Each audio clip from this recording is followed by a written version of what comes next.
Abra sua Bíblia no livro, no Evangelho de Lucas, capítulo 17. Nós vamos ler somente 2 versículos. Nós estamos refletindo aqui sobre o reino. É o ano do reino em que nós estamos clamando aí e venha o reino. O que é o reino de Deus? O reino de Deus é um local, é um ambiente, é o governo de Deus, onde Deus manda e nós obedecemos. Então, Deus está mandando na sua vida e você está obedecendo, aí é o reino de Deus, simples assim. Quando Deus manda, Ele governa, nós somos o súdito e o reino dele se instaura. Aqui em Lucas capítulo 17, versículos 20 e 21, Jesus vai nos trazer essa orientação que diz assim: interrogando pelos fariseus sobre quando viria o reino de Deus, Jesus lhe respondeu: não vem o reino de Deus com visível aparência, nem dirão Eloi aqui ou lá está, porque o reino de Deus está dentro de vós. Vocês sabem que o povo de Israel esperava o reino vindo, como de Davi ali, como um reino político, um reino de certa forma político e bélico, um reino poderoso, onde teríamos ali um novo Davi, um Messias que governaria com braço forte. Eles tinham mais ou menos essa ideia, o povo de Israel. E Jesus falou assim: olha, esse reino não vai vir dessa forma que vocês estão aguardando, não. O reino, ele vai vir e ele já está dentro de vós. Coisa maravilhosa. Então, aqui nós vamos pensar o seguinte, sobre essa palavra de Jesus, que Jesus falou que o reino já estava ali. Nós vimos semana passada, você lembra, você não falta um culto de oração, você que está em casa, né, você tem acompanhado aí as nossas reflexões aqui, e vimos que semana passada que o reino ainda não está completamente, é um reino que já, mas ainda não, ele já chegou, mas ele ainda não chegou plenamente por conta de alguns aspectos que nós falamos semana passada. Falamos do reino futuro, o reino escatológico, o reino que vai se cumprir plenamente, com todo o poder, Deus governando todo o universo plenamente, é somente quando Jesus voltar, a segunda volta de Jesus e a ressurreição dos mortos. Nós vemos isso e acreditamos nisso, que plenamente ainda não aconteceu o reino, porque nós temos aí diversas situações que nós vemos claramente que não há o governo de Deus ali ainda, por conta do mal, da maldade, da morte, do pecado, da injúria, das guerras, e aí por isso o reino ainda não se estabeleceu ainda. Aquele reino que foi pregado no Antigo Testamento, que nós vimos aqui semana passada, o reino que Isaías esperava, que haveria paz na terra, o conhecimento do Senhor inundaria toda a terra. Nós não temos esse reino ainda. Mas Jesus diz aqui no texto que o reino já está entre vós. Então, há essas duas compreensões de um reino futuro, um reino escatológico pleno, onde Deus vai governar plenamente sobre todos, e o reino hoje, que já foi instaurado por Jesus, o início do reino que foi instaurado por Jesus, começou com Jesus, que já estava dentro de nós, já estava dentro daqueles homens lá, está dentro da gente hoje. Mas como é que nós podemos conciliar essas duas ideias? Um reino que ainda não está, mas que já está. Hoje nós vamos pensar nesse reino que já está. Vimos semana passada o reino que viria, o reino escatológico. Como é que vamos pensar esse reino que já está dentro de nós? É importante, meus irmãos, a gente pensar isso com muita propriedade, com muita seriedade, porque foi esse o tema principal de Jesus, o reino de Deus. A mensagem principal do Evangelho foi do reino. Então, como nós vamos saber se o reino está aqui dentro de nós? Esse reino hoje? Vamos precisar olhar alguns outros textos, por exemplo, como 1 Coríntios, capítulo 15, a partir do versículo 22, nós vamos ter aqui uma orientação de Jesus, falando sobre o reino, falando sobre a ressurreição, falando sobre quando começou, aqui a partir do versículo 22, 1 Coríntios 15, vai dizer: porque assim como em Adão todos morrem, assim também todos serão vivificados em Cristo. Cada um, porém, por sua própria ordem. Cristo, as primícias, depois os que são de Cristo. na sua vinda. Aqui o versículo 23 vai dizer isso claramente. Olha, aqui Paulo está falando sobre a ressurreição, no capítulo 15. E a partir dessa ressurreição que nós vamos ter a compreensão plena do reino instaurado entre nós de uma forma plena. Ele diz que começou primeiro, as primícias, começou com Cristo, na morte e ressurreição de Cristo, começou lá. Cristo ressurgiu, Cristo ressuscitou, e logo quando nós vimos Cristo ressurreto, nós podemos assim, olha, ele venceu a morte. Pregamos isso agora há pouco tempo, com a Páscoa. Se Cristo venceu a morte, agora nós não precisamos mais temer a morte. Então o reino começa, a gente começa a entender o reino de Deus, esse governo, essa soberania de Deus, a partir desse poder de Deus em vencer a morte. Porque vocês conhecem lá a história do Éden. Estava ali o reino de Deus no Éden, onde Deus governava, Deus comandava, não havia pecado. Era o reino que Deus espera que a gente viva lá na frente. O reino instaurado, o governo de Deus. Só que Deus deu ao homem a liberdade de fazer essa escolha, ele fez e errou. E o pecado entrou ali no mundo, e os homens, Adão e Eva, foram tirados ali daquele reino de Deus. A morte passou a fazer parte do mundo, o mal passou a dominar o mundo. Então, é essa era, esse momento em que nós vivemos hoje, e que o reino não está pleno ainda, porque há morte ainda hoje, violência, pecado, dor. O príncipe desse século, ele ainda governa ainda nesse tempo, o mal está aí, o poder de Satanás está aí, mas quando Cristo morre e ressuscita, ele diz assim, todo aquele poder lá que entrou a partir do pecado no mundo, que Deus deu, a morte entrou no mundo por conta do pecado, agora Cristo vence, morrendo e ressuscitando. Começa ali, as primícias do reino ali, onde Cristo falou assim, olha, não tema mais, porque eu venci a morte. Então, agora vocês já estão vendo que aquele poder que entrou na morte lá no Éden, e que vem carregando na vida de vocês, diz aqui o texto, desde Adão a morte entrou no mundo, olha, esse poder absoluto da morte, eu já venci, está aqui, na minha ressurreição. Só que ele vai dizer, o texto, versículo 23, porque cada um, porém, segundo a sua ordem, Cristo, as primícias, depois os que são de Cristo na sua vinda. Então, a ressurreição de Cristo na sua morte, e depois a nossa ressurreição, aqueles que são de Cristo na sua vinda. Por isso que a igreja espera tanta volta de Cristo, para que os mortos voltem a ter vida, ressuscitem. Então, primeiro Cristo, depois a sua igreja na vinda de Jesus Cristo. Essa é a ordem, essa é a instauração plena, exclusiva, soberana do reino de Deus. Jesus iniciou lá na sua ressurreição, e depois isso vai se concretizar com a sua vinda na ressurreição dos mortos. Aqui o versículo 23 vai nos mostrar isso. E aí, então, diz o versículo 24, virá o fim, quando ele entregar o reino de Deus ao Pai, quando houver destruído todo o principado, bem como toda a potestade e poder, porque convém que ele reine até que haja posto todos os inimigos debaixo dos seus pés. O último inimigo a ser destruído é a morte. O que Paulo vai dizer aqui à igreja de Coríntios?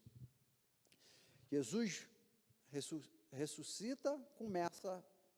Depois, quando ele voltar, os que estão em Cristo vão ressuscitar e vão destruir todos os seus inimigos, e o último inimigo será a morte. Então, nós vamos ver aqui algumas coisas que vai concretizar e que vai nos trazer a certeza e que nós podemos desfrutar o reino de Deus hoje por conta dessas promessas aqui, por conta dessas, não só promessas, porque a morte de Cristo e a ressurreição de Cristo é fato histórico, aconteceu, mas por conta da promessa da sua volta, e que nós ressuscitaremos, aqueles que já morreram em Cristo, vão ressuscitar, e então o fim virá. O fim vindo começa efetivamente, plenamente, o reino de Deus com toda a sua plenitude, com toda a sua glória. Então, nós temos aqui nesse texto duas certezas. Primeiro, a certeza que nós temos é que Cristo ressuscitou, e aí, como Ele ressuscitou, nós também ressuscitaremos com Ele na sua segunda vinda. Se Ele voltar hoje, nós subiremos, né? Mas se Ele não voltar, a gente morrer, quando Ele voltar, nós vamos ressuscitar com Ele. Essas duas coisas aqui nós vamos ver nesse texto aqui. Mas como é que a gente vai poder desfrutar, então, esse reino que já está em nós, hoje? Diante dessa certeza, que a morte não tem mais poder sobre nós. Gente, isso é maravilhoso. Antes de Cristo, antes da ressurreição de Cristo, o povo morria e não tinha essa convicção de que ia ressuscitar. Tanto alguns da seita dos saduceus, eles não acreditavam em ressurreição. Depois, quando Cristo vem, morre, ressuscita, o poder da morte é minimizado ou destruído. Na cabeça, depende daquele que vai confiar ou não. Então, o poder da destruição que existe nesse século e que está ainda na nossa era, aqui, no nosso tempo, porque o mal ainda está aí, o príncipe das trevas ainda reina, nós vemos a morte, nós vemos a guerra, nós vemos a violência, está tudo na nossa era. Esse poder deles que eles têm, do mal e da morte, foi minimizado, porque eles podem ainda nos matar, podem, mas eles não podem eliminar o poder de Deus em nos ressuscitar. Ai, que maravilha! Pode vir a doença? Pode vir a morte? Pode, mas eles não têm a palavra final, porque o último inimigo, ele foi vencido na ressurreição de Cristo. Então, o reino de Deus, ele já está aqui dentro de nós, nessa convicção, na confiança que nós temos, que a morte, o nosso maior inimigo, não tem mais esse poder.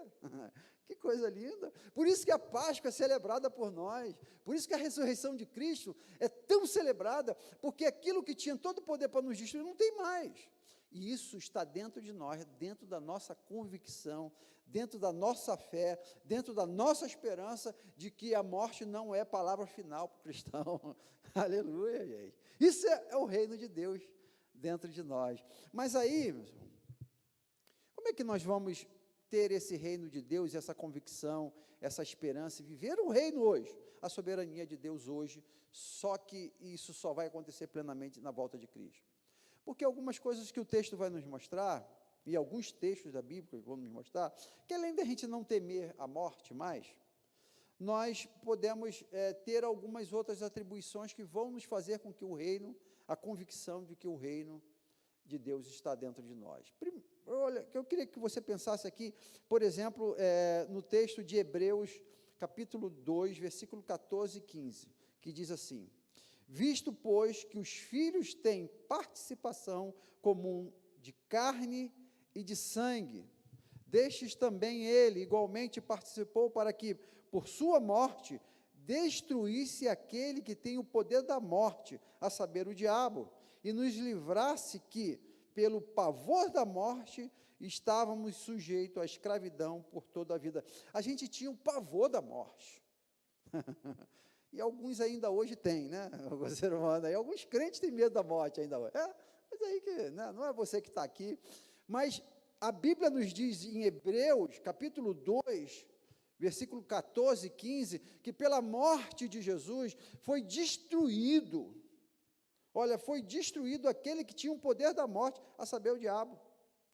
E o pavor que nós tínhamos da morte. Porque a morte agora não tem mais poder, cara.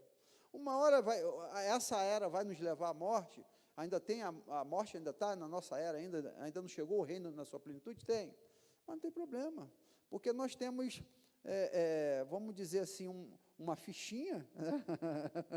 Que vai nos dar a garantia de uma outra vida, é um bônus, né? É o quê? A ressurreição de Cristo dá essa garantia. Então, acabou-se o medo, nós não precisamos temer a morte, o pavor da morte, nós não precisamos temer mais. Lucas, capítulo 12, versículo 4 e 5 diz, Jesus disse: digo-vos, pois, amigos meus, não temais os que matam o corpo, e que depois disso nada mais podem fazer, eu, porém, vos mostrarei a quem deveis temer. Temei aquele que depois de matar tem poder para lançar no inferno. Sim, digo-vos, A esse deveis temer. Então, não tema a morte. Você deve temer a Deus. Coisa maravilhosa. Então, o medo da morte foi tirado, porque o reino de Deus ele foi instaurado, Jesus venceu a morte e nos dá a garantia que na sua segunda vinda nós vamos ressuscitar com ele. Que coisa linda, gente. Pode vir morte, pode vir perseguição, pode vir luta, pode vir batalha, não se preocupe. Pode vir Covid, não tem problema. Nós vamos ressuscitar em Cristo Jesus. Por isso que o reino já está aqui, que nós temos essa garantia. Mas a segunda coisa que nós vamos ver aqui, que nós podemos desfrutar o reino de Deus que está em nós, primeiro porque nós não tememos mais a morte, mas segunda coisa que nós vamos ver é que o mal que está aí hoje, operando, a violência, a corrupção, o diabo e os seus anjos, que Jesus disse aqui no versículo que nós lemos de Paulo, lá em 1 Coríntios capítulo 15, que ele ia destruir, botar os seus inimigos debaixo da planta dos seus pés. Esse inimigo nós podemos vencer também hoje, de alguma forma. Nós não vamos destruir Satanás, nós não vamos acabar com ele, porque se pudéssemos, acabou, você está acabado. Isso vai estar lá na frente, Apocalipse 20 vai mostrar como isso vai acontecer, e daqui a pouco a gente vai ler o texto. Mas hoje nós podemos fazer algumas coisas contra ele, contra o poder do mal. Olha, por exemplo, o que diz Mateus 12, do 22 ao 29, diz assim: então trouxeram-lhe um endemoniado, cego e mudo, e ele o curou, passando o mudo a falar e ver. Olha aí, gente, o mal estava ali sobre aquele homem, e Jesus expulsou aquele demônio. E diz assim: é este porventura o filho de Davi? Mas os fariseus, ouvindo isso, murmuraram: este não expele demônios, senão pelo poder de Beelzebul, o maioral dos demônios. Jesus, porém, conhecendo de pensamento, disse: todo reino dividido contra si mesmo ficará deserto, e toda cidade ou casa dividida contra si mesmo não subsistirá. Se Satanás expele a Satanás, dividido está contra si mesmo. Como, pois, subsistirá o seu reino? E se eu expulso o demônio por Beelzebul, por quem o expulsam os vossos filhos? Por isso, eles mesmos serão os vossos juízes. Se, porém, eu expulso demônios pelo Espírito de Deus, certamente é chegado o reino de Deus sobre vós. Jesus está falando aqui, cara, olha, se eu estou expulsando o demônio, estou botando o mal para correr, é porque o reino de Deus já chegou. Isso ele está falando, o Donato falou aqui, acho que foi na oração dele, sobre esse poder que Deus nos deu para expulsar demônios. Então, o mal está aí, o mal está querendo chegar na nossa família. O reino de Deus, nós queremos que o reino de Deus venha, mas ainda ele não vem plenamente, porque o mal está aí, mas nós temos a autoridade para expulsar esses demônios, gente. Como é que nós vamos fazer isso? Aqui Jesus vai nos mostrar que o reino de Deus, ele chega, quando o mal ele chega na nossa casa, na nossa família, ou perto da nossa casa, ou perto da nossa família, nós temos a autoridade para expulsar esses demônios. Deus seja louvado por isso, cara. Antes de Jesus não tinha, os fariseus quando perceberam isso, mas como é que isso está acontecendo? Jesus falou: o reino de Deus chegou, e o reino de Deus na nossa casa, meus irmãos, eu tenho que repetir isso milhões de vezes. O reino de Deus sobre o nosso país, sobre a nossa cidade, sobre a nossa igreja. Nós estamos vivendo essa influência do mal, está aí, mas a igreja do Senhor Jesus Cristo tem esse poder para expulsar demônios, em nome de Jesus. Olha o que diz Colossenses 1, 13 a 14. Ele nos libertou, Jesus, ele nos libertou do império das trevas e nos transportou para o reino do seu Filho, do seu amor, no qual temos a redenção e a remissão dos pecados. Então, queridos, primeira coisa, nós não temos mais o que temer, o reino está dentro de nós, não temos que temer a morte. Quando vier o mal, se vier o mal, a hora que vier o mal, porque ele está aí, andando ao derredor, buscando tragar aqueles, buscando tragar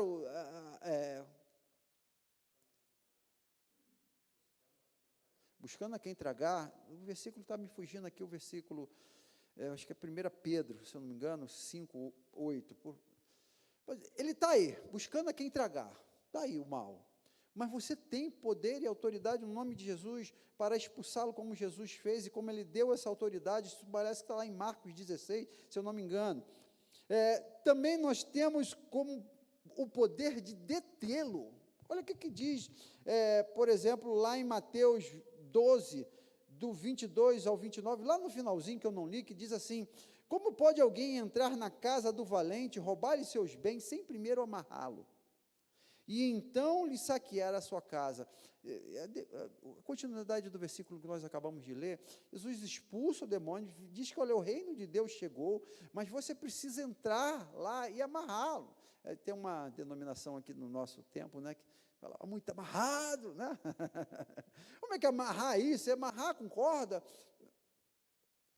A gente vai perceber de uma forma muito clara, meus irmãos, que a igreja do Senhor Jesus Cristo tem poder de deter o mal sobre a influência sobre a nossa casa, sobre a nossa igreja. Como é que nós vamos deter isso? Queria terminar aqui a nossa reflexão, falando aqui coisas que, obviamente, você sabe isso de cor, mas às vezes a coisa acontece, o mal vem, e a gente fica um pouco perdido diante de autoridade que Jesus já nos deu, por exemplo, como está lá em Lucas 10, 17, 18, que, se eu não me engano, foi esse texto que o Nonato falou aqui, onde Jesus dá autoridade para sair de 2 em 2, e eles saem, e depois eles voltam, e diz então assim o texto: então regressaram os 70, possuídos de alegria, dizendo: Senhor, os próprios demônios se submetem pelo teu nome. Há poder no nome de Jesus, cara. Olha, o texto vai dizer, mas ele lhe disse, eu via Satanás caindo do céu como um relâmpago, gente. O mal está aí, nós estamos nessa era que ainda não é plena, o reino de Deus não está plenamente instaurado sobre a terra, porque o mal está aí, mas a igreja tem poder de detê-lo. Quando saíram 2 em 2, proclamaram o nome de Jesus, Satanás caiu como um raio, meus irmãos. O mal está acontecendo, está lá na empresa, está vindo nos atacar. Pregue o evangelho, fale em nome de Jesus. Os discípulos fizeram isso, e isso aconteceu, e é isso que nós vamos fazer em Combinado, é isso que nós fazemos em Brasília, é isso que nós vamos fazer na África, em Bafatá, em todos os cantos onde nós pregamos o evangelho. O reino de Deus é estabelecido, e Satanás, ele é detido, ele é paralisado, ele é minimizado a sua força naquele ambiente onde o poder de Deus é pregado e falado em nome de Jesus. Aleluia! É essa fé que nós temos que ter, meus irmãos. Vocês podem fazer uma ilustração muito fraca, pálida, do que está acontecendo hoje na Ucrânia e com a Rússia. A Rússia, ela quer, de alguma forma, os irmãos me perdoem que eu não sou nenhum analista político, e muito menos de guerra, mas só de uma forma bem geral, a Rússia quer dominar ali sobre aquele território, e a Ucrânia apresentava algum tipo de ameaça, por conta de uma aliança com a OTAN, alguma coisa desse tipo. Então a Rússia vai lá, para dominar aquele espaço, ele precisa dominar o inimigo dela, que é a Ucrânia. Então a Rússia vai lá, invadir o terreno, o território, e destrói o inimigo, e assim eles dominam aquela terra. É mais ou menos parecido. O reino de Deus, ele vai se instaurar sobre a terra, a gente precisa dominar o inimigo, precisa destruir o inimigo de alguma forma. Sabemos que esse inimigo ele só vai ser destruído lá na segunda volta de Cristo, onde tem um milênio antes, um milênio depois a gente vai conversar isso aí lá na frente, mas o texto de Apocalipse diz que ele vai ser amarrado durante 1000 anos, está lá, e ele vai ser destruído, depois jogado no lago de fogo. Mas enquanto isso não acontece plenamente, o diabo é derrotado plenamente e o reino de Deus é restaurado plenamente, nós temos o poder, no nome de Jesus, para pregar o evangelho e o reino se instaurar ainda em parte em alguns lugares, como o exemplo que eu usei aqui, muito ruim, da Rússia querendo invadir a Ucrânia, para dominar a Ucrânia. O povo de Deus precisa invadir, o reino de Deus, ele precisa invadir a terra, e essa invasão, ela é feita por meio de guerra. Paulo, ele vai dizer que a nossa luta não é contra a carne, nem contra o sangue. É guerra espiritual, é luta. Nós temos que entrar nessa guerra vamos supor que nós, usando aqui de novo a Rússia, nós somos a Rússia e vamos invadir a Ucrânia. Nós somos o povo de Deus que tem que invadir a terra e proclamar a terra. É na guerra, meus irmãos. É vencendo o inimigo, é derrotando o inimigo. Então, aqui em Lucas 10, 17 e 18 vai dizer isso, mas uma outra ferramenta poderosa que está em Mateus 17, 19 a 21, versículo 19 a 21, diz assim: então os discípulos, aproximando-se de Jesus, perguntaram em particular, por que motivo nós não pudemos expulsá-lo? Os discípulos de Jesus foram expulsar um demônio lá e não conseguiram. Aí perguntaram a Jesus, e ele lhe respondeu, por causa da pequena fé. É a fé, meus irmãos, que nós temos que ter para instaurar o reino. Jesus, quando fala assim, o reino de Deus está dentro de vós, é essa confiança que nós temos da morte, que nós não vamos vencer a morte, é a fé que nós temos para expulsar o inimigo, através da nossa oração. O reino de Deus está dentro de nós precisamos exercer essa fé em oração. Aí Jesus diz, por causa da sua pequena fé, pois em verdade vos digo, se tivesse fé como o tamanho de um grão de mostarda, direi a este monte, passa daqui para colar, e ele passará. Nada vos será impossível, mas essa casta não se espelhe senão por meio de oração e jejum. Então a igreja precisa exercer essa autoridade no nome de Jesus, de proclamar a sua palavra, Lucas 10, mas fazer isso com fé, com oração. Outra coisa que nós vamos ver através da palavra, como é que o reino de Deus pode se instaurar hoje e nós desfrutarmos da presença de Deus, da soberania de Deus, em detrimento de toda essa luta do mal que está aí hoje, através de uma vida de conhecimento da palavra. Mateus 4, 24, a partir do versículo 2, nós conhecemos o texto. Jesus está lá de 40 dias de jejum, e o diabo vem para atacar Jesus, e Jesus vence o diabo, o mal, o poder dessa era que está aí, o príncipe desse século, nesse tempo, com a palavra de Deus, meus irmãos. A igreja precisa ter fé, a igreja precisa ir proclamar o evangelho, a igreja precisa ter a autoridade da palavra. Você vai vencer o mal na sua família, que quem entrar na sua casa, na igreja, no mundo, em combinado, em bafatá, ou seja lá onde for, com a palavra. Jesus falou para Satanás, está escrito. Nós precisamos conhecer a palavra, precisamos dominar a palavra, precisamos ter uma vida de conhecimento da palavra, para que o reino de Deus instaure na nossa família, na nossa casa, em nome de Jesus, para encerrar a nossa reflexão. Outra arma que nós podemos usar, para que o reino de Deus se instaure hoje na nossa vida, dentro de nós, uma vida de confissão e arrependimento. Meus irmãos, é uma coisa que legitima o mal, atacar a nossa casa, a nossa família, a nossa igreja, o nosso país, são as nossas falhas. Nós falhamos, somos humanos. Enquanto o reino de Deus não estiver plenamente no mundo, o governo plenamente de Deus, ele mandando e a gente obedecendo, nós somos suscetíveis a erros, nós pecamos. E aí nós legitimamos, damos acesso ao inimigo vir a nos atacar, a nos acusar, a fazer tantas coisas do mal que ele está por aí por meio do pecado, porque o salário do pecado é a morte. Mas olha o que diz a palavra de Deus em 1 João, capítulo 1, versículo 7 a 10. Se, porém, andarmos na luz, como ele na luz está, mantemos comunhão um com os outros, o sangue de Jesus, seu Filho, nos purifica de todo o pecado. Se dissermos que não temos nenhum pecado, nós enganamos a nós mesmos, e a verdade não está em nós. Mas se confessarmos os nossos pecados, ele é fiel e justo para nos perdoar os pecados e nos purificar de toda injustiça. Se dissermos que não temos cometido pecado, fazemos mentiroso, e a sua palavra não está em nós. Aí, versículo seguinte, no capítulo 2, diz, filhinhos meus, essas coisas vos escrevo para que não pequeis. Se todavia alguém pecar, temos um advogado justo junto ao Pai, Jesus Cristo, o justo. Aleluia. Olha que coisa maravilhosa. Se de tudo isso falhar, e você cair, você pecar, confessa seu pecado, rápido, se arrepende, entrega nas mãos de Deus, e esse nosso advogado vai nos garantir a vitória, vai nos proteger, vai nos guardar. Amém, irmãos? É importante ressaltar que o último inimigo ainda não está totalmente destruído. Ele tem a sua força reduzida, mas por meio da fé e do poder da ressurreição, não temeremos, nós o venceremos. E esse reino que foi instaurado, que está dentro de nós, ele pode ser desfrutado hoje, através da nossa fé, através de uma vida de santidade, através de uma vida de busca em oração, de proclamação da palavra, de leitura da palavra e de viver diante dele com coragem e ousadia, em nome de Jesus. Amém? Vamos orar. Senhor, obrigado, Pai, pela certeza de que o seu reino já está em nós, ó Deus. Pela certeza, ó Deus, de que o mal, por mais que ele esteja ainda aqui no mundo, que um dia ele vai ser derrotado plenamente, nós podemos vencê-lo, ó Deus, vivendo, ó Deus, uma vida de fé, de coragem, de ousadia, de proclamação da palavra, de estudo da tua palavra, de posse da tua palavra, ó Deus. E se porventura em algum momento errarmos e cairmos, ó Deus, nós podemos recorrer ao nosso advogado, Jesus Cristo.